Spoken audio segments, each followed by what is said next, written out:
નમસ્કાર, હું તો બોલીશમાં હું રોનક પટેલ આપનું સ્વાગત કરું છું.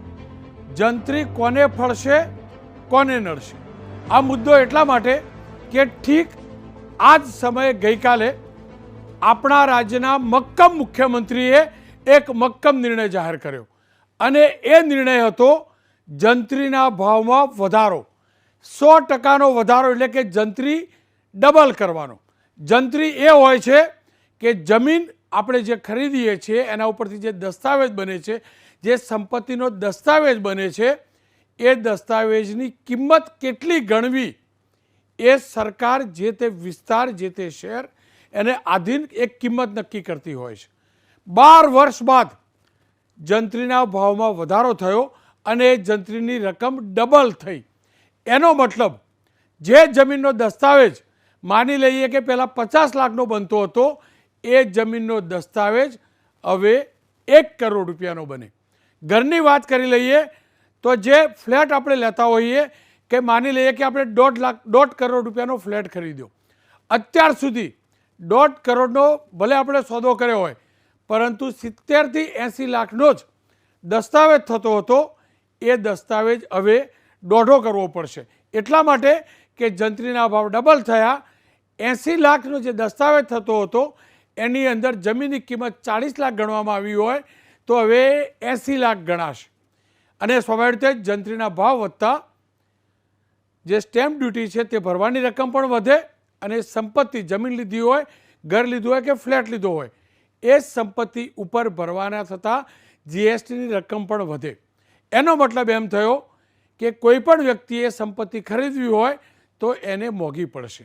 પણ સરકારની સ્વાભાવિક દલીલ છે કે 12 વર્ષથી તમામ ચીજ વસ્તુઓના ભાવ વધ્યા છે, પરંતુ જંત્રીના ભાવ એટલે કે સર્કલ રેટમાં કોઈ વધારો નહોતો કર્યો, એટલે આ વધારો જરૂરી હતો.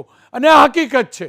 આ તમામ લોકો જાણીએ છીએ કે આપણે ગુજરાતમાં જે પણ સંપત્તિ ખરીદીએ છીએ એનો જે સોદો થાય છે એનો 60 કે 70%થી વધુ ભાગ્યે જ કોઈએ દસ્તાવેજ કર્યો હશે.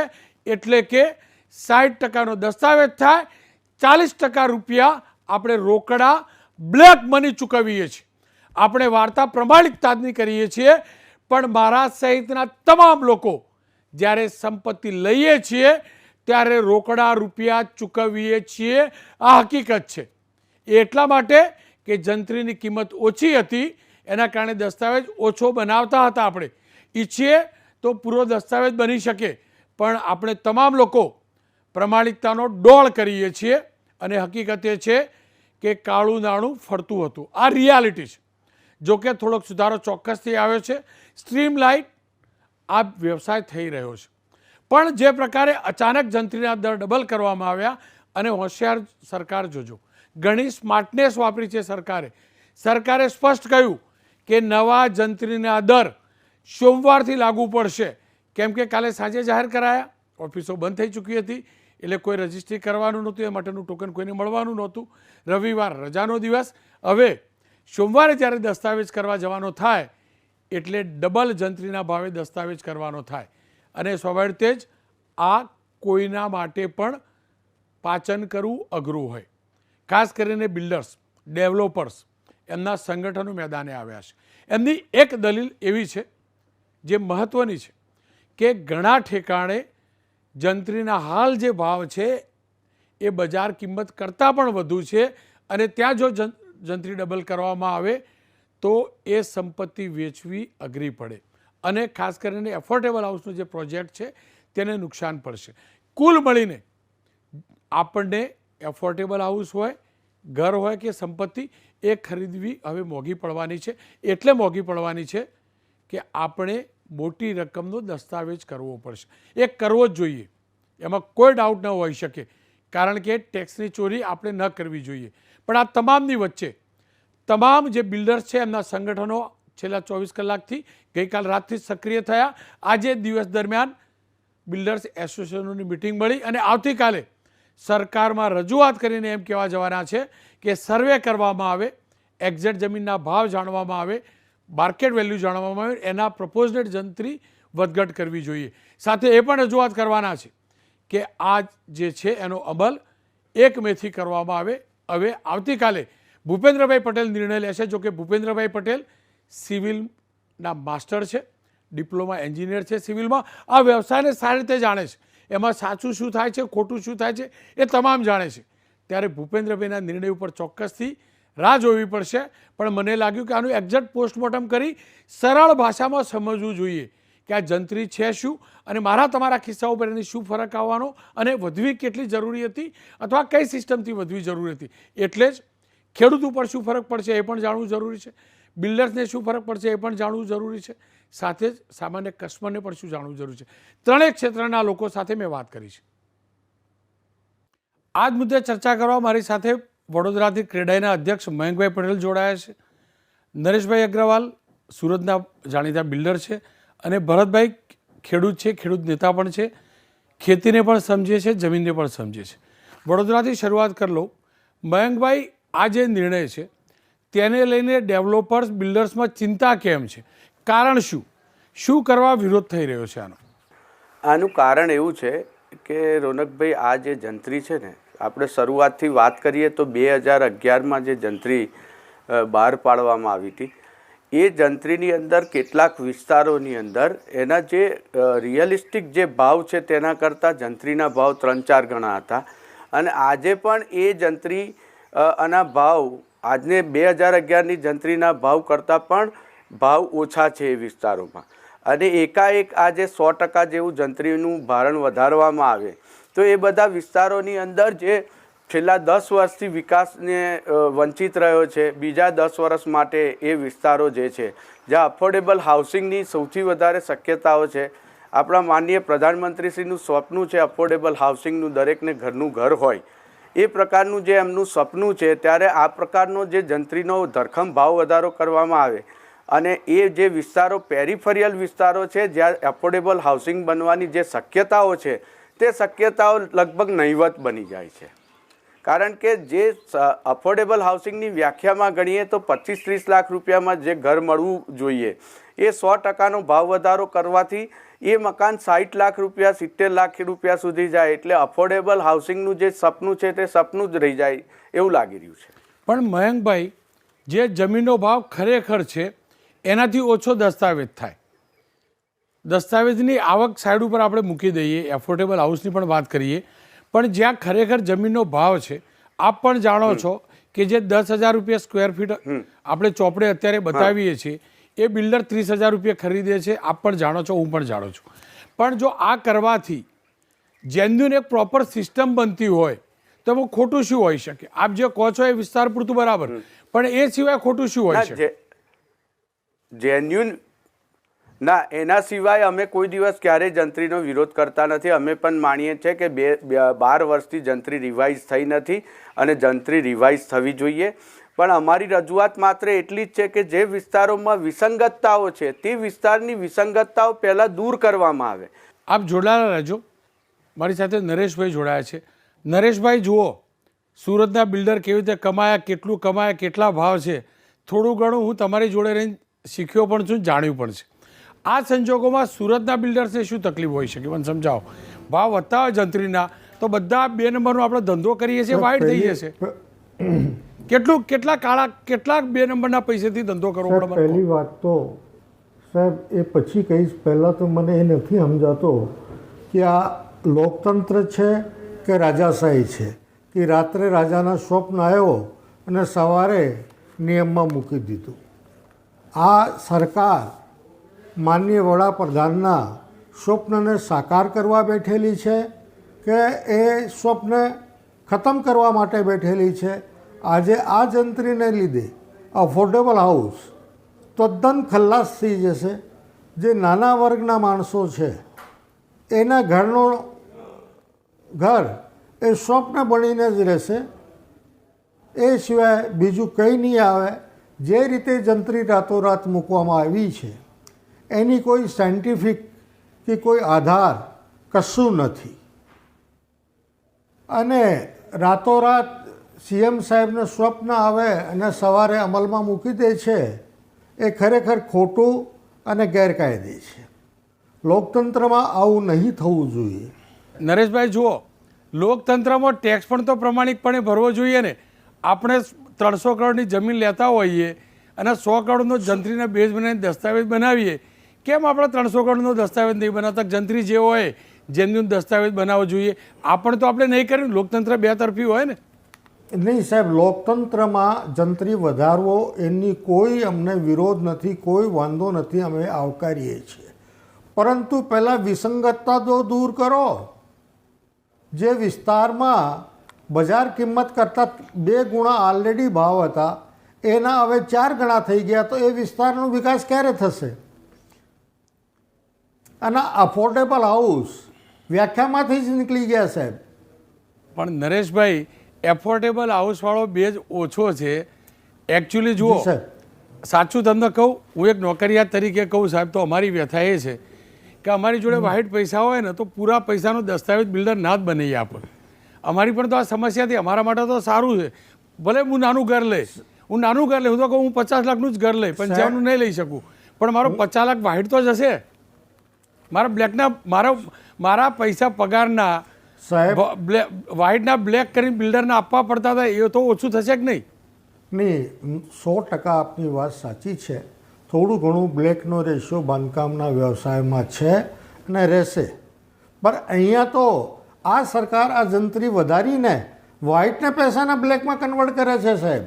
હવે ધારો કે હું ફ્લેટ બુક કરાવ્યો 6000માં, એના 5,500 રૂપિયા વ્હાઇટમાં છે અને 8,000નો દસ્તાવેજ થશે, એટલે મારે બિલ્ડરો પાસે 2 નંબરના નાણાં પાછા લેવાના.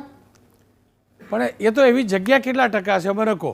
આપે ફ્લેટ બુક કરાયો હોય,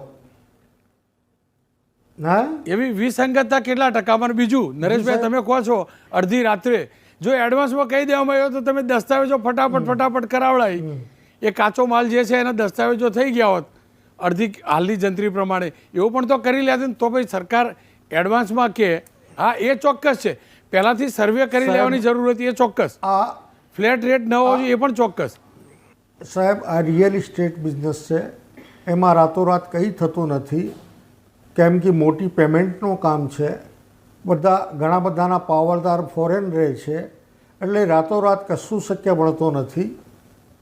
અને એનો ઇફેક્ટ બિલ્ડરો પર તો કંઈ ખાસ નહીં આવશે હું માનું ત્યાં સુધી.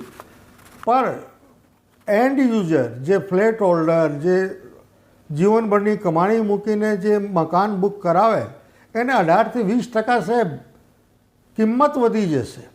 અમારે તો કંઈ વાંધો નહીં, માલિકો પર જગા ચઢાવવાની છે. એને એન્ડ યુઝરને જીએસટી વધશે, રજિસ્ટ્રેશન ચાર્જ વધશે અને કાચા પાકાની જફામાં પડવું પડશે. આપ જોડાયેલા રહેજો. મારી સાથે ભરતભાઈ જોડાયા છે. ભરતભાઈ, ખેડૂત માટે તો કદાચ હું જેટલું સમજ્યો છું એ સારું છે, કારણ કે પહેલાં તો વાહિડ પૈસા વધુ આવશે. જમીન વેચીએ તો આશા રાખીએ વેચવી જ ના પડે, પણ આપણને મર્સિડીઝ દેખાવા લાગી, ટ્રેક્ટર છોડીને BMW, એટલે આપણા દીકરાઓ હવે BMW બાપાનું ટ્રેક્ટર નહીં ગમતું એટલે જમીનો વેચે છે. એના એક તો વાહિડ પૈસા આવશે. બીજું, સરકાર જે પણ પ્રોજેક્ટો માટે એક્વાયર કરે છે, જમીન સંપાદન કરે છે, એમાં જે પૈસા આવતા હતા એના ડબલ પૈસા આવશે. આ તો ખેડૂત માટે સારું થયું ને સાહેબ? બધી વાતો તમે જે કરી બધી હોબળી, બિલ્ડરો લોબીની હોબળી અને તમારી હોબળી, પણ જે જંત્રી વધારવાથી ખેડૂતને શું ફાયદો? ખેડૂતને કોઈ ફાયદો એમાં નથી સાહેબ. કારણ કે અમુક તો એવા નિર્ણયો હોય છે, આપણા ભૂતકાળમાં ઇતિહાસમાં મોહમ્મદ તગલકની વાતો હોબળતા એવા નિર્ણય છે. તમે પરપ્રાંતીય અધિકારીઓની સલાહ લો છો, હોબળા મૂકો સરકાર, જે બીજા સ્ટેટના સરકારને કઈ રીતે આવક વધે એ મુદ્દા પર નિર્ણય લેવાય છે. એટલે મારું કહેવું છે, બધા નિર્ણયો સરકારનો ફાયદો થાય, પણ હું ખેડૂતની વાત કરવા માગું છું કે ખેડૂતને આજની તારીખે મારા હારી તમે ગુજરાતના ગમે ગામડામાં આવો અને જૂના પુરાણા એવાના કાકા બાપાના દસ્તાવેજો કેટલા બાકી છે, એ આ જૂની જંત્રી પ્રમાણે દસ્તાવેજો હજુ કરી શકતા નહીં, અને ડબલ જંત્રી થશે તો એની દશા શું થશે? અને બીજા નંબરમાં કહું, આપણા જે ખેડૂતો છે, ગામનો ખેડૂત ગામમાં જમીન લેતો હોય એ વેપાર માટે, બિલ્ડિંગ બાંધવા માટે જીઆઈડીમાં લેતો નથી. એટલે જિલ્લા ફેરનો ખેડૂત કોઈ આવતો હોય બીજા જિલ્લામાં, તો આર્થિક રીતે સદ્ધર હોય અને ગમે એ કારણે બીજા જિલ્લામાં લે એની જંત્રી પોસાય છે. પણ આજે ગુજરાતના એવા ઘણા બધા ગામડા છે કે જંત્રી કરતાં બજાર વેલ્યુ ઓછી છે, બરાબર? અને ગુજરાતમાં આપણો જે એક્સપ્રેસ હાઈવેની વાત ચાલે છે આપણા ભારતમાળા, એમાં ખેડૂતોએ માગણી કરી હતી કે ભાઈ અમારી જંત્રી વધારો, પણ એમના કહેવાથી જંત્રી ના વધે. જંત્રી તો એવાના નિયમ પ્રમાણે 10-12 વર્ષ થઈ ગયો વધ્યો, એટલે એવાને જંત્રી પ્રમાણે હું મારા ગામની વાત કરું, મારા ગામમાં 400 રૂપિયા જંત્રી સર કરે, 800 મળે. પણ જે ગામડો મારા જોડનો 5 કિલોમીટરનો ગામડો છે, દહેગામ તાલુકાનો ચિલોડા હાઈવેનો ગામડામાં 40 રૂપિયા જંત્રી છે, એ 40 ને 80 મળશે. એમાં એઓને સંપૂર્ણ લાભ મળવાનો નહીં. એ જે અમુક જાહેર હેતુની જગ્યાઓ હોય, જે તે વિસ્તારની અંદર બજાર વેલ્યુ, માર્કેટ વેલ્યુ પણ પૈસા મળે તો ખેડૂતનો ફાયદો છે. બાકી તમે જંત્રી વધારા કરવાથી એ ખેડૂતનો આજે અન્યાય છે. 40 રૂપિયા અને 80 થશે, એમાં ચાલશે નહીં. હા, 500 રૂપિયા અને 1000 થઈને પોસાશે, પણ 40 અને 80માં ના ચાલે. એટલે આ બધા જે નિર્ણયો છે, અને જે બિલ્ડર લોબીએ વાત કરી સાહેબ, એ હું કહું, હું થોડું ઘણું આ પેપર દ્વારા તમારા માધ્યમ દ્વારા જાણું છું. બિલ્ડર લોબીના દસ્તાવેજ કરવાનો આખા ખેતરનો, વીઘાનો, અને 40 ગુંઠા છોડી દેવાની. ભૂતકાળની જંત્રી, નવી જંત્રી હોય કે જૂની જંત્રી હોય, એ જાહેર 60-40નો રેશિયો છે. એટલે એ બિલ્ડિંગ મોંઘું બને, એટલે છેલ્લો માણસ છે લૂંટાય. એટલે સરકાર જો લોકોનું ભલું કરવા ઈચ્છતી હોય તો જે 40% જગ્યા 16 છે એની સ્ટેમ્પ ડ્યુટી અને જંત્રી ના લેવી જોઈએ. અને ગુજરાતની 149 નગર પંચાયતો જે પડી છે, એમાં જે નગર પંચાયતની જંત્રી ઊંચી છે, એમાં નવી શરતની જમીન ખેડૂતને વેચવી હોય તો કોઈ લેવા તૈયાર નથી. એની જંત્રી, નવી સરની જમીનની જંત્રી વેચાણ કિંમત કરતાં વધારે થાય છે. અને આ ફરીથી વધી એટલે એ ખેડૂતને તો આખી જીવન એ જમીન કોઈ લેવા વગર એ કાયદા એવા અટપટા કર્યા છે કે જેથી કરીને નવી શરતની જમીન, તાલુકા પંચાયત, નગર પંચાયતના એરિયાની જમીન છે, એની જંત્રી આજની તારીખે વેચાણ કિંમત જેટલી થાય છે. ભરતભાઈ, આપ જોડાયેલા રહો. મયંકભાઈ, 2-3 વાતો સમજવી છે. એક તો શું સરકાર આવક વધારવા માટે આવું કરી રહી છે એવું હોઈ શકે, અને બીજું, જો ભણેલા ઓછું પણ ગણેલા વધુ એવા ખેડૂત ભરતભાઈ કહી રહ્યા હતા એ પ્રકારે જમીનની હકીકત નથી જાણતા એવા અધિકારીઓના કહેવાથી આવા નિર્ણયો લેવાય છે. આપ શું માનો છો? મારા હિસાબે એવું છે કે જંત્રી 12 વર્ષથી વધી નથી, વધવી જોઈએ એ પક્ષમાં હું છું, અનિવાર્ય હતું. પણ આમાં વિસંગતતાઓ જે 2011થી જે ફરિયાદો છે, વ્યાપક ફરિયાદો જંત્રીની જે પેન્ડિંગ છે, કે જ્યાં ભાવ નથી ત્યાં એ વિસ્તારોમાં 3 ગણા 4 ગણા ભાવો થઈ જવાના કારણે એ વિસ્તારોમાં, અને બીજા પણ રેવન્યુને લગતા સત્તા પ્રકારને લગતા પ્રશ્નો હતા જે હાલમાં જ ગુજરાત સરકારે ગયા મે મહિનાની અંદર સત્તા પ્રકારો જે છે એની ખુલાસો કર્યો અને એનાથી ખેડૂતોને રાહત મળી. અને ત્યાર પછી હવે અત્યારે જ્યાં એ વિસ્તારોમાં સૌથી વધુ અફોર્ડેબલ હાઉસિંગની શક્યતાઓ ઊભી થઈ હતી, સંભાવના ઊભી થઈ હતી, ત્યાં જે જંત્રી છે એ એકાએક જે ડબલ થઈ છે, એની જગ્યાએ એ વિસ્તારોની સાયન્ટિફિક જંત્રી કરાવી અને ઝોન વાઇઝ એમની વેલ્યુએશન, અમે એવું નહીં કહેતા કે 100%, કોઈ જગ્યાએ 200% વધી હોય તો 200% વધારો, અમારી વાત એ છે જ નહીં. પણ જ્યાં વિસંગતતા છે તે દૂર કરવી જોઈએ. બીજું કે જે નવી શરતની અત્યારે છે, જેમ કે અત્યારે પેરીફરી વિસ્તારમાં સૌથી વધારે ગણોદધારાની જમીનો છે, એની અંદર 40% જે જમીન સરકારને ખેડૂત આપી રહ્યો છે એનું પણ એને પ્રીમિયમ ભરવાનું થઈ રહ્યું છે. જે જમીન એને છોડી દેવાની છે એનું પણ સરકાર દ્વારા પ્રીમિયમ લેવાનો આગ્રહ રાખે છે. એ વસ્તુ સરકારની અંદર આજે નિર્ણય પર પેન્ડિંગ છે, તદ્દન ગેરકાયદેસર વસ્તુ છે. તેમ છતાં એનું ખોટું અર્થઘટન કરી અને ફાઇલ જે સરકાર પાસે પેન્ડિંગ છે એનો હજુ નિર્ણય થયો નથી. સાથે સાથે બીજી વસ્તુ એવી છે રોનકભાઈ કે આજે એક પ્રોજેક્ટ ચાલુ છે, એનું બુકિંગ ચાલુ છે. કોઈ વ્યક્તિએ 40 લાખ રૂપિયામાં ફ્લેટ બુક કર્યો છે, એને લોન પ્રોસેસ થઈ ગઈ છે, એનો દસ્તાવેજ બાકી છે, એની લોન ડિસબર્સ થઈ ગઈ છે, એને કાલે દસ્તાવેજ કરવા જાય છે ત્યારે એની વેલ્યુ 80 લાખ થઈને ઊભી રહે છે. સવાલ 80 લાખનો એકલી સ્ટેમ્પ ડ્યુટીનો નથી આવતો, 40 લાખની. 40 લાખ ઉપર જીએસટીનો પ્રશ્ન આવે છે અને એ 40 લાખ પર ઇન્કમ ટેક્સ, જે ગ્રાહક છે જેને મકાન લીધું છે તે બિલ્ડરને 40 લાખ વધારાના આપવાનો નથી અને બિલ્ડર એની પાસે લેવાનો નથી. એટલે વેચેલી કિંમતમાં દસ્તાવેજ કરવાની જગ્યાએ ડબલ કિંમતમાં કરવાનો થાય તો ઇન્કમ ટેક્સ ડિપાર્ટમેન્ટ દ્વારા જે ગેઇન થયો, ગેઇન ટેક્સ છે, એની બંને લોકોને નોટિસો કાઢવામાં આવશે. આ બધી કોન્સિક્વન્સીસ છે, એ કઈ રીતે દૂર કરી શકાય એ પહેલાં વિચારવાની જરૂર હતી. મયંકભાઈ, મારે એ જ સમજવું છે. જુઓ, હું તમામ જેટલું જાણું છું એક કે એક બિલ્ડર્સના એસોસિએશનના નેતાઓ સરકાર સાથે જોડાયેલા છે, શાસક પક્ષ સાથે જોડાયેલા છે, શાસક પક્ષના સમર્થક રહ્યા છે, આ હકીકત છે, આ વાત છુપાયેલી નથી. કદાચ ફંડિંગ પણ કરે છે ચૂંટણીમાં. તો પછી અને મુખ્યમંત્રી આપણા તો એન્જિનિયર છે, સિવિલ એન્જિનિયર છે, આ વ્યવસાયને સારી રીતે સમજે છે. તો જો તમે એટલે આ સંગઠનના નેતાઓ પક્ષ સાથે જોડાયેલા હતા, મુખ્યમંત્રી પોતે આ વ્યવસાય સાથે જોડાયેલા છે, તો આ ચૂક હોય તો આ ચૂક કેવી રીતે થઈ, કોને કરાવી હોય? એક કેવી રીતે થયું, શું થયું એ તો ખબર નથી, પણ જે અમને ખબર પડી હતી, અમને દરેક કલેક્ટર ઓફિસની અંદર એક સૂચના આપવામાં આવી હતી સરકાર તરફથી કે જે સ્ટેક હોલ્ડરો છે, જમીન માલિકો હોય, ક્રેડાઈ હોય, આ તમામને બોલાવી અને સાયન્ટિફિક જંત્રી માટે, એની આકારણી માટે બધા સાથે બેસી અને જે રિયલિસ્ટિક પરિસ્થિતિ છે તેની ચર્ચા કરવી. જેમ કે બરોડા ક્રેડાઈ અને વડોદરાના જેટલા બીજા અન્ય એસોસિએશન છે, કિસાન સંઘ છે, એ તમામને 7 તારીખે બોલાવવામાં આવ્યા છે. ધારાસભા હોલ ખાતે જોઈન્ટ મિટિંગ રાખી છે. એ પહેલાં આ જંત્રી અમલમાં આવી છે. નરેશભાઈ, જો બિલ્ડર્સ વેપારી છે અને આપણે પણ જાણીએ છીએ બિલ્ડર્સના અનેક ઇસ્યુ સરકાર સાથે હોય છે, એટલે કદાચ બિલ્ડર્સ ખુલીને નથી બોલતા. અને હજુ પણ કહું છું, આટલું થયા પછી પણ નરેશભાઈ જેવા શોધવા બહુ અઘરા એટલે પડશે. અને નરેશભાઈ પણ એટલે છે કે અડધા પત્રકાર છે, એટલે ખુલીને બોલે છે. આ એ પણ હકીકત છે, એક કે એક ચૂંટણીમાં એક કે એક ઉમેદવારને, કોંગ્રેસ હોય કે ભાજપ, તમે લોકો ઢગલો પૈસા આપ્યા, ઢગલો રૂપિયા આપ્યા અને રૂપિયા કાળું નાણું જ આપ્યું. આ જે 60-40 જે 40% હતા એમાંથી જ આપેલા.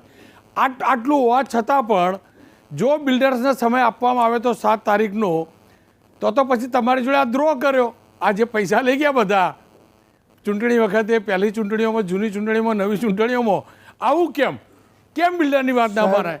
બધા અમે તો એવું સમજીએ કે આ સરકાર તો મોટા બિલ્ડરની વાત આપણે, અમારા ગરીબની વાત ના આપણે. સાહેબ, અમારે સાથે દ્રોહ કર્યો કે ના કર્યો એ તો સેકન્ડરી છે. સૌથી પહેલાં તો ગુજરાતની 5.5 કરોડ જનતા સાથે દ્રોહ કર્યો છે. એમાં ખોબે ભરીને સંગઠનના પ્રયાસોથી મતો મળ્યા. એ સંગઠનની કારકિર્દી કાર્યકર્તાઓ હવે બહાર નીકળે અને અફોર્ડેબલ હાઉસવાળા કે એ બધા પાસે જઈ શકે ખરા. બીજી વાત હું ખેડૂતો તરફથી કરું છું. રોનકભાઈ, આજે 100% જંત્રી વધારી, એનો મતલબ થયો 4 વર્ષ પહેલાં 50% જંત્રી તો વધી ગઈ, વેલ્યુ વધી ગઈ હતી. તો પછી ખેડૂતોને 4 વર્ષ પહેલાં જે જગ્યા સંપાદનમાં લીધી એમાં 1.5 ગણા જંત્રી શું કામ નહીં કરી? નહીં, તમે મારા સવાલનો જવાબ આપ્યો ને. સાહેબ, આ બધા નેતાઓ જો આ બધા નેતાઓ ક્રેડાઈના હમણાં જ કાર્યક્રમો ગયા, આપણા મુખ્યમંત્રીનું સ્વાગત ને સન્માન કરતા હતા, કરવું જ જોઈએ.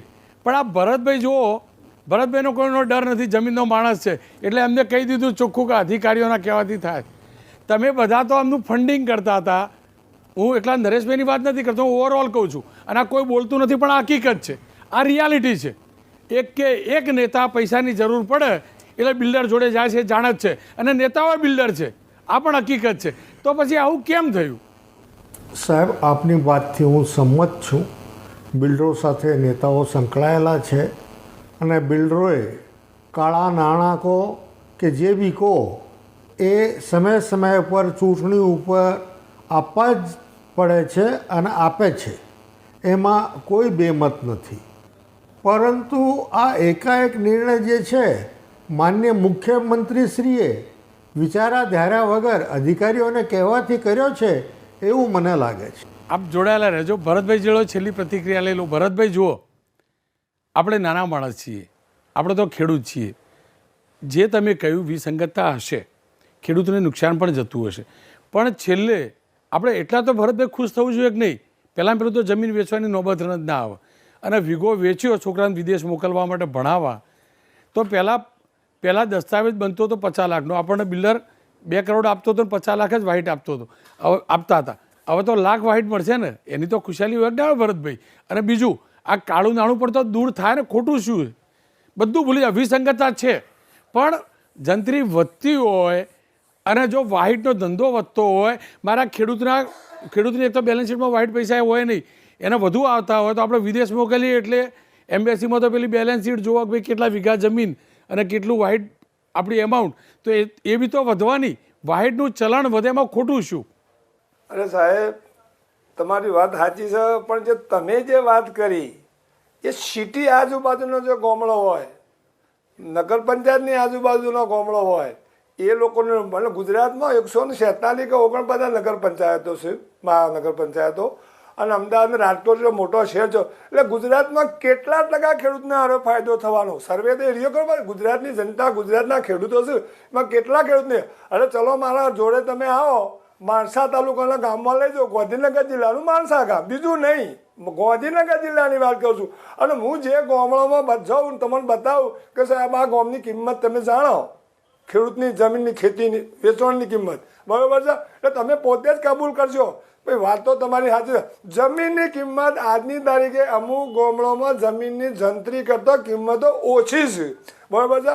હવે એ ગામડાની અંદર, સિટીના નજીકની વાત નથી કરતો સાહેબ, એ ગામોની અંદર આ જંત્રી જો ડબલ થઈ જાય તો એ ખેડૂતને જમીનની જે હાલ ઘડી પણ એવું છે કે જંત્રીની કિંમત જમીનની કિંમત કરતાં વધારે છે.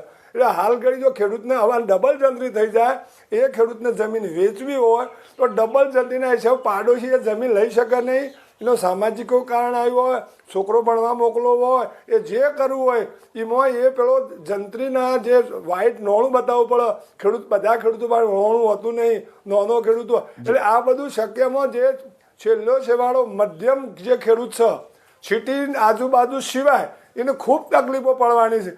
ભરતભાઈ આપનો પણ ખૂબ ખૂબ આભાર. મયંકભાઈ આપનો પણ ખૂબ ખૂબ આભાર. નરેશભાઈ આપનો પણ ખૂબ ખૂબ આભાર. એક વિરામ લઈશું. વિરામ બાદ વાત કરીશું બીજેપી અને કોંગ્રેસ બંનેને, કારણ કે કોંગ્રેસે કહ્યું છે કે વિધાનસભામાં અમે આ મુદ્દો ઉઠાવીશું. તો બીજેપીનું શું સ્ટેન્ડ છે, કારણ કે તમે પણ જાણો છો, હું પણ જાણું છું, બીજેપીના અનેક નેતાઓ આ વ્યવસાય સાથે જોડાયેલા છે. વિરામ બાદ કરીશું વાત.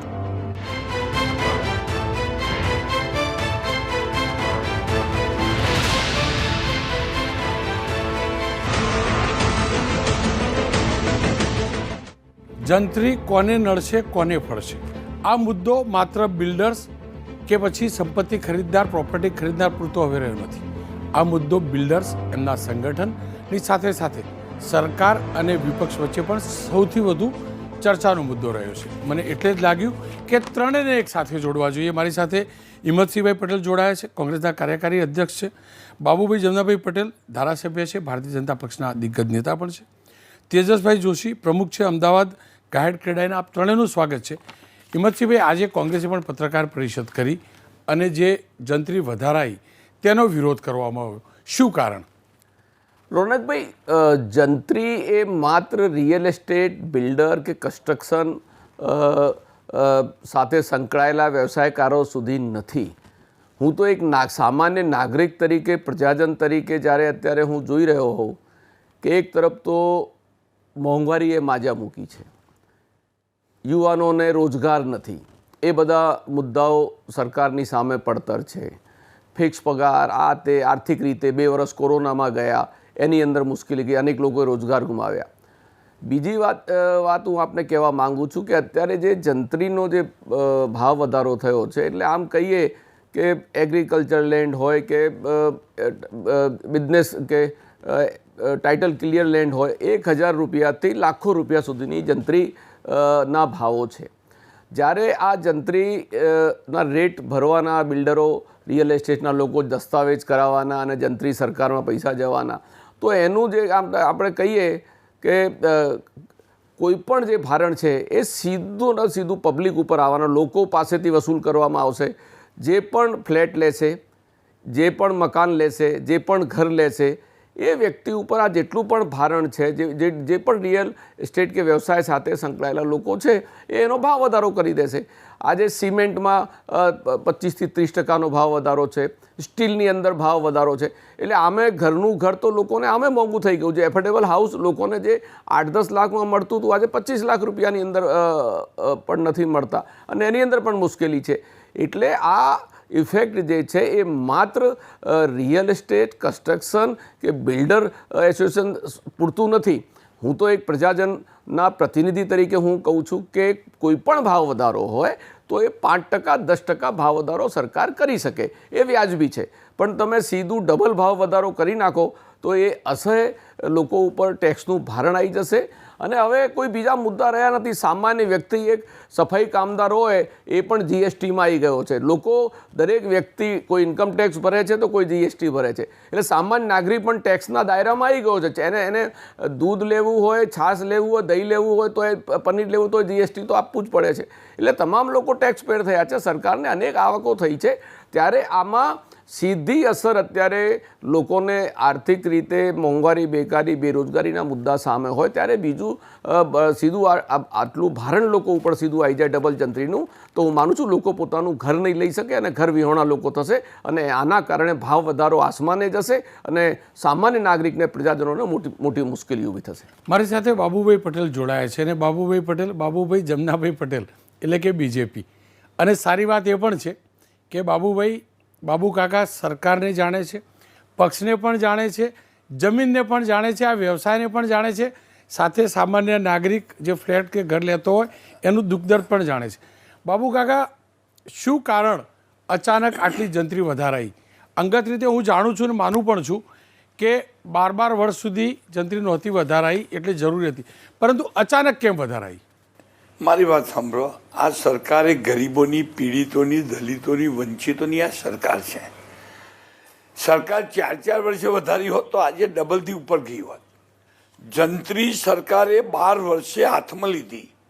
તમે સમજો, સરકારે ગરીબોની માટે 12 વર્ષ સુધી બેસી રહી. સાહેબ, તમે જૂની જંત્રી જુઓ, 4 વર્ષે, 3 વર્ષે વધી છે. 12 વર્ષ સુધી જો આ ડબલ કે છે ને આ લોકો, મારે એમને કહેવું છે કે ભાઈ ડબલ તો 4 વર્ષે વધારે તો 3 વાર આજે ડબલ ઉપર મળી હોત. પણ આ સરકાર ગરીબોની, પીડિતોની છે એ બતાવે છે કે 12 વર્ષે હાથમાં લીધું છે.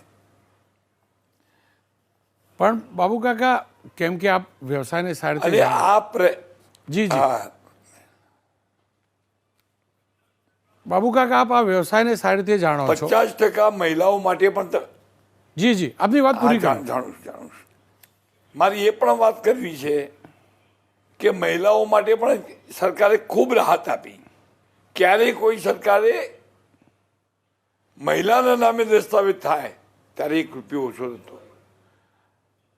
આ ભારતીય જનતા પાર્ટીની સરકાર, મોદી સાહેબની સરકાર, આનંદીબેનની વખતે મહિલાઓને 50% જેવી રાહત કરવામાં આવી. આ નાની રાહત નથી. બાબુ કાકા, કેમ કે આપ આ વ્યવસાયને સારી રીતે જાણો છો, મારા કરતાં સારી રીતે જાણો છો, શું આનાથી આ એફોર્ડેબલ હાઉસ કે નાના લોકોના ઘર મોંઘા નહીં થાય? સામાન્ય થાય. મોંઘા 100% થોડી અસર થાય, પણ સરકાર છેવટે તો પ્રજાની છે. સરકાર છેવટે તો પ્રજા માટે કામ કરી રહી છે અને પ્રજા માટે 12 વર્ષ સુધી સરકારે ચિંતા કરી કે નહીં વધારવું છે, નહીં વધારવું. પણ હવે જો ડબલ થયો હોય તો એ ડબલ એ વધારે મને લાગતો નથી 12 વર્ષ પછી. જો કે બિલ્ડર્સ પણ વધારાનો વિરોધ નથી કર્યા, પણ જે પદ્ધતિથી વધારવામાં આવ્યું એનો વિરોધ કરી રહ્યા છે. આપ તો આ વ્યવસાય સાથે જોડાયેલા છો, અનેક બિલ્ડર્સ તમને પણ કહેતા હશે, તમારા સુધી વાત પણ પહોંચાડતા હશે. જો અમે મીડિયાવાળા તો અભણ આ વ્યવસાયના છતાં પણ અમારી આગળ આવીને કહેતા હોય, તમને પણ કહેતા હશે. તમને શું લાગે છે, ક્યાંક કાચું કપાયું છે કે સરકારે પ્લાનિંગ સાથે આગળ વધી છે? એમની વાત ક્યાંય કાચું કપાયું નહીં. સરકારે પ્લાનિંગથી જ કામ કર્યું છે. સરકારે અભ્યાસ કર્યો છે. અભ્યાસ કર્યા પછી કર્યું છે. સરકારે અભ્યાસ કર્યો કે જો આપણે 4 વર્ષે 3 વાર વધારી હોત તો આજે 2.5 ગણી વધી ગઈ હોત. ડબલ 2.5 ગણી, 3 ગણી થઈ હોત. સરકાર 12 વર્ષે મૂકે છે. 4 વર્ષે સરકાર 3 વર્ષે મૂકી શકતી હતી, એની બદલે 12 વર્ષે મૂકે છે. ડબલ એવું કંઈ મને મારા મગજ, હું તો બિલ્ડર છું, હું વ્યવસાય સાથે જોડાયેલો છું, જમીન સાથે જોડાયેલો છું. મને સરકારનું પગલું અયોગ્ય જરાય લાગતું નથી. બાબુભાઈ, જુઓ, એ હકીકત છે, ભલે કોઈ દંભ કરતું હોય, પણ આ હકીકત છે કે આ વ્યવસાયમાં કાળા નાણાંનું ચલણ જબરજસ્ત છે. જંત્રી ડબલ થઈ, દસ્તાવેજ ડબલ થશે, પણ આપણે તમામ લોકો જાણીએ છીએ કે 1.5 કરોડનો ફ્લેટ લેનાર વ્યક્તિ દસ્તાવેજ 80 લાખનો જ કરે છે. આ હકીકત છે. તમને લાગે છે કે આ કરવાથી કાળું આ કર્યું એટલે બિલ્ડર્સને એવું લાગ્યું કે હવે શું થશે, આ રોકડ વ્હાઇટ આટલા બધા લાવીશું ક્યાંથી, આ ડર હોઈ શકે. ચલો હું તમને વાત કરું કે તમે ગવર્મેન્ટ નોકરી કરો, માણસ બેંકમાં નોકરી કરતો હોય, એને 2 નંબરના રૂપિયા લાવવા ક્યાંથી? ખરેખર તો પ્રજા માટે સારી વાત છે 2 નંબરના રૂપિયાનો. અને આ ભાજપની સરકાર, મોદી સાહેબની સરકાર આવ્યા પછી આ વધારો કરી અને 2 નંબરને ઓછું કરવાનો પ્રયત્ન કરી રહી છે. વ્હાઇટનું ચલણ વધાર્યું છે. મોદી સાહેબની સરકારને આનંદીબેને જે રીતે કામ કર્યું છે અને આજે આપણા મુખ્યમંત્રી ભૂપેન્દ્રભાઈ જે રીતે આ વધારો કર્યો છે એ બિલકુલ યોગ્ય છે. વ્હાઇટનું ચલણ થઈ છે. નાનો માણસ ભાઈ વ્હાઇટ પૈસા પડતા છે. નોકરી કરનાર 2 નંબરના લાવો ક્યાંથી?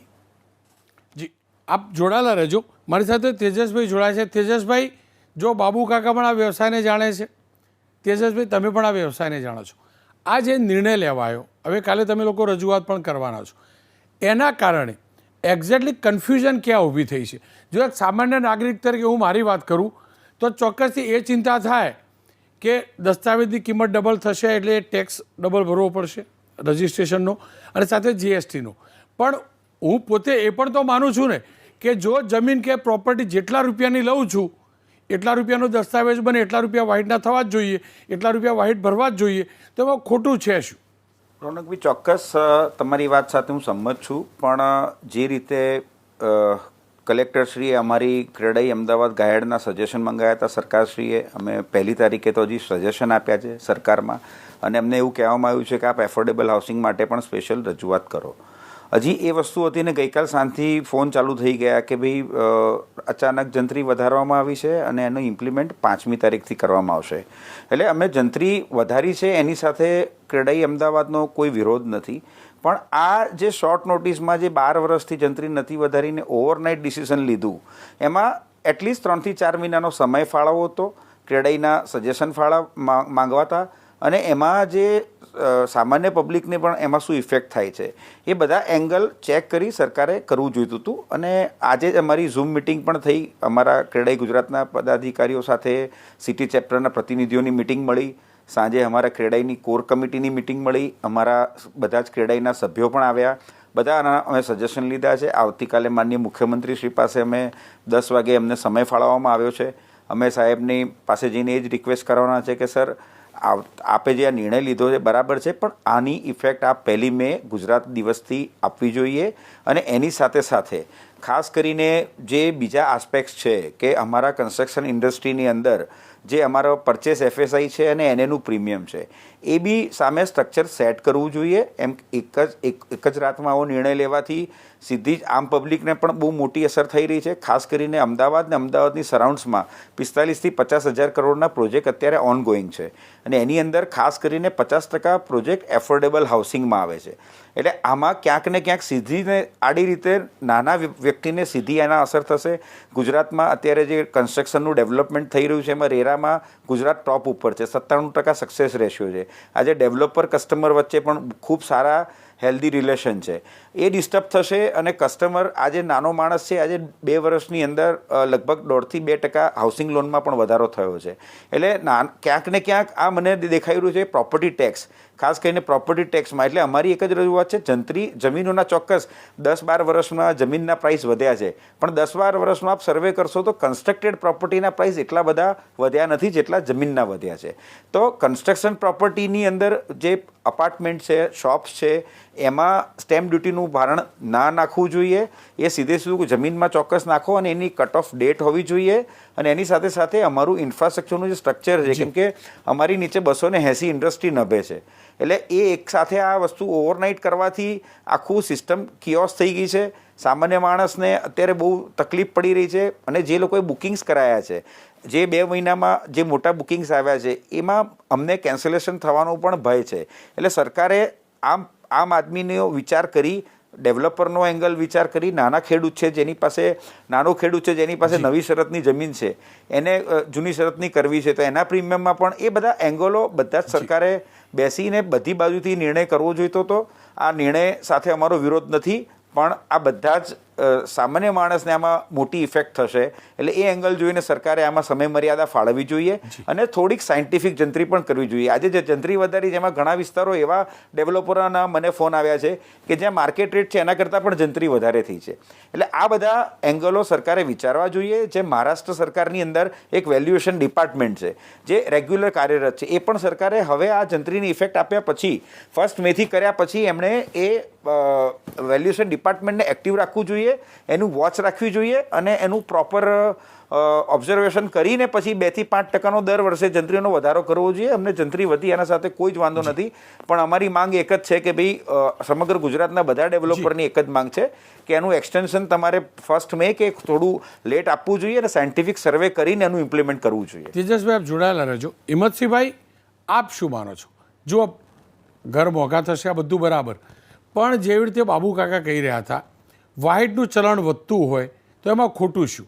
એ પણ તો તમે પણ જાણો છો, હું પણ જાણું છું કે તમામ વ્યક્તિ આ જે સ્ટ્રક્ચર, જે સિસ્ટમ બની છે એમાં ઉપરથી પણ કોઈ આવે ને તો પણ પ્રમાણિકપણે 100% દસ્તાવેજ નથી બનાવી શકતો, રોકડા ચૂકવે જ છે. રોનકભાઈ, 2000ની નોટબંધી સરકાર લાવી. શેના માટે નોટબંધી લાવી? એ કાળું નાણું જે છે એ બંધ થઈ જાય.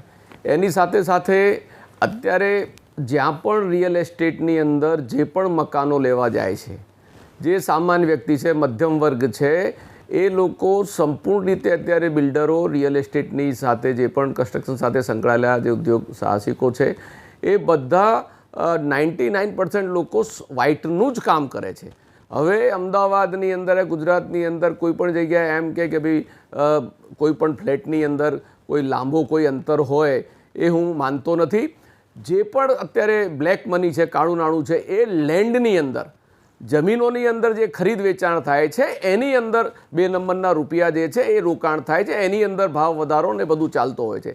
જ્યારે ગ્રાહક જે મકાન લેનારો જે વ્યક્તિ છે, જે મધ્યમ વર્ગ કે સમાજનો કોઈ પણ વ્યક્તિ હોય, સરકારી કર્મચારીઓ, અધિકારીઓ, એને જે મકાન લેવાનું છે એને તો પૂરા પૈસા અત્યારે બિલ્ડરો રેટના જે એના ચાર્ટો છે એ પણ એની ઓફિસમાં જાઓ તો એના બ્રોશરની અંદર લખેલા હોય કે અમારા ચોરસ ફૂટના અત્યારે આ રેટ છે ને અમારી આ કિંમત છે ને અમે 1 રૂપિયો પણ કોઈ રાજકીય વ્યક્તિ કે સરકારી કોઈ ઉપર ઉચ્ચ અધિકારી પણ ભલામણ કરે તો એ કે ના, અમારી સ્કીમનું ને અમારી કંપનીનું નામ બગડશે, અમે 1 રૂપિયો ઓછો નહીં કરીએ અને અમારો આ સ્ટાન્ડર્ડ રેટ છે. એટલે આની સીધી અસર સામાન્ય લોકો, પ્રજાજનો ઉપર, નાગરિકો ઉપર સીધી પડશે.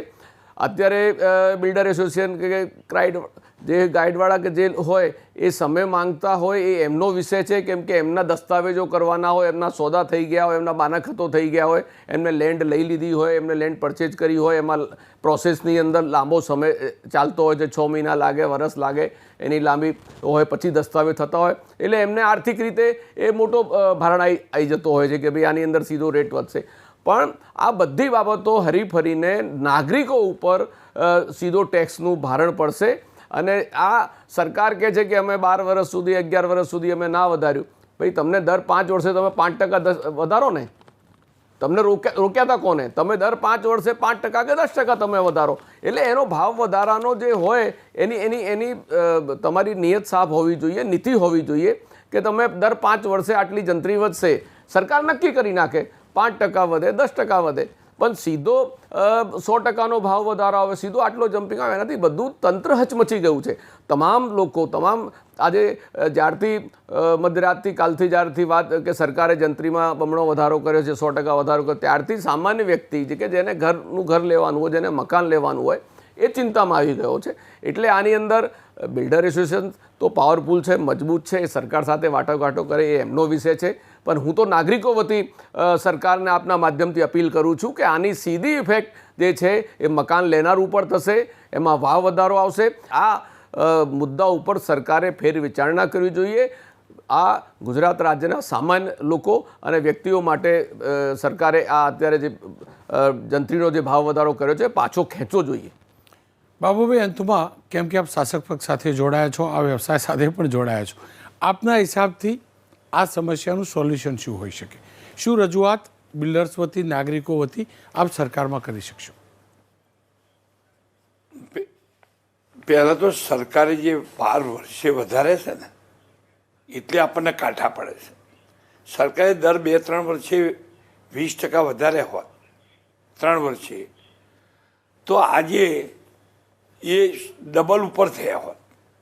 એટલે સરકારની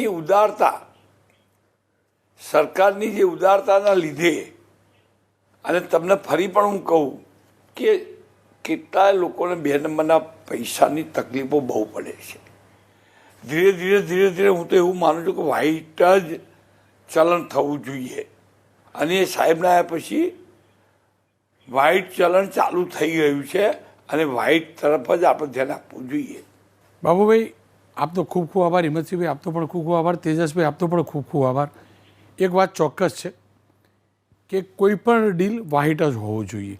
એ પણ હકીકત છે કે જ્યારે ઘર ખરીદવા જઈએ છીએ અને ત્યારે કહેવામાં આવે છે કે દસ્તાવેજ આટલાનો થશે અને રોકડા આટલા ચૂકવવાના, ત્યારે એક પ્રમાણિક કરદાતા, ઇન્કમટેક્સ ભરતો જે કરદાતા છે પ્રમાણિક છે, ખાસ કરી જે પગારદાર છે, પ્રમાણિકતાથી માત્ર પગાર જ લે છે. એના માટે આ સમસ્યા હોય છે કે ઉપરના રૂપિયા લાવવા ક્યાંથી. એ એટલા માટે કે જંત્રીના ભાવ ઓછા હતા, તેના જ કારણે દસ્તાવેજ ઓછાનો બનતો હતો. એ રીતે જંત્રીના ભાવ વધવા જરૂરી હતા. પણ હા, એ વાત પણ હકીકત છે કે જો સર્વે થયો હોત અને ચેક કરવામાં આવ્યું હોત કે કયા વિસ્તારમાં કેટલા ટકા જંત્રીનો ભાવ વધારવો જોઈએ, તો કદાચ આ કન્ફ્યુઝન ઊભી ન થઈ હોત. જાજુ બોલવાનું એટલે નથી રહેતું કે ભૂપેન્દ્રભાઈ પટેલ ખુદ સિવિલ એન્જિનિયર છે, આ વ્યવસાયને ઘણી સારી રીતે સમજે છે. પણ એટલી જ હકીકત છે કે જંત્રીના ભાવ વધતા દસ્તાવેજની એમાઉન્ટ વધશે, એ વધવી જોઈએ. પણ એ દસ્તાવેજના કારણે એ દસ્તાવેજ માટેના જે ચાર્જિસ છે તે વધશે, સાથે જીએસટી વધશે, અને એના જ કારણે મારા તમારા જેવા મધ્યમ વર્ગીય વ્યક્તિના માટે ઘર 12 થી 13% મોંઘું પડશે. સરકાર માટે સારામાં સારો ઓપ્શન એ છે કે એક તો જે પણ અસમતુલા છે વિસ્તારની એને દૂર કરે, અને સાથે જ ગુજરાતના એક પ્રમાણિક કરદાતાઓ વતી એક વિનંતી એ છે કે જે પણ જંત્રીના ભાવ વધ્યા, પણ એની ઉપર લેવાતો જે ટેક્સ છે, એ જીએસટી હોય કે સ્ટેમ્પ ડ્યુટી, એના જો દર માપસરના કરવામાં આવે તો એ ભારણ ઓછું ખરીદદાર, મધ્યમવર્ગીય ખરીદદાર ઉપર આવે. આ પણ હકીકત છે. ખેર, આશા રાખીએ કાલે આ બેઠક થવાની છે, કોઈના કોઈ નિરાકરણ ચોક્કસથી નીકળશે. કારણ કે આ તમામ બિલ્ડર્સ પણ તો ગુજરાતના છે, અને મારા કરતાં તમામ લોકો વધુ જાણે છે કે આ બિલ્ડર્સના કેટલા રૂપિયા રાજનેતાઓની પાછળ લાગેલા છે, કેટલા નેતાઓની ચૂંટણી વખતે આ બિલ્ડર્સે કેટલા ખર્ચ્યા છે. અને મને એટલો જ ભરોસો છે કે આનું નિરાકરણ ચોક્કસ આવશે. મારા જેવા કોઈ ગરીબની સીધી વાત નથી, અહીંયા વાત બિલ્ડર્સની પણ છે.